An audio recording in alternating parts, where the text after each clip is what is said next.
bilan gaplashib, shu bo'layotgan voqealar, o'zgarishlar bo'yicha suhbatlashishimiz kerak. Sizlarga mana hozir birinchi bankning yangi produktlari bo'yicha qisqacha tushuntirib o'taman. Mana yangi produktlar ishlab chiqyapmiz. Qur'on qulay ikki produktlarni ishlab chiqdik. Bu so'm milliy valyutada beriladi. Asosiy hisob raqami bor mijozlarga 12 oy muddatgacha bo'lganda 23%. Endi 18 oy muddatgacha bo'lganda 24% qilib belgilandi.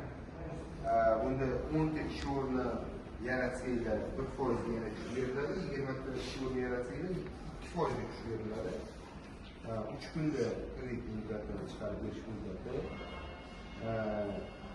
Buning uchun yangi ish o'rinlari kredit ajratilgan sanadan keyingi 1 oy ichida yaratilishi va kreditdan foydalanish muddati davomida qisqarmasligi lozim. Endi buni kreditimizning zalog qismi to'liq zalog bilan beriladi. Kredit summasi bu maqsadsiz bu. Shunisi ham eng zo'r joyi maqsadsiz kredit. Korporativ mijozlar uchun 5 milliard so'mgacha beriladi. Mikro, kichik va o'rta biznes mijozlari uchun 3 milliardgacha beriladi. 5 milliard, 3 milliard kredit olishingiz mumkin. Foizlari ham juda ma'qul. Bunaqa foizlar juda kam. Faqat sizlardan qilinadigan ish o'rni yaratish. 10 ta, 20 ta ish o'rni yaratsanglar, ko'pchilikdan neofitsialniy ishchilari bor. O'shalarni ham ro'yxatdan nalogga topshirsanglar, nalog bazasi ko'rilsa, juda ma'qul kredit.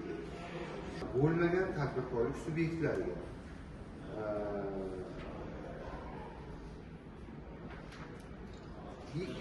bu 50 million so'mgacha, buni anaqasi 50 million so'mgacha, bunda ham ish o'rni yaratilishi kerak 36 oy muddatga.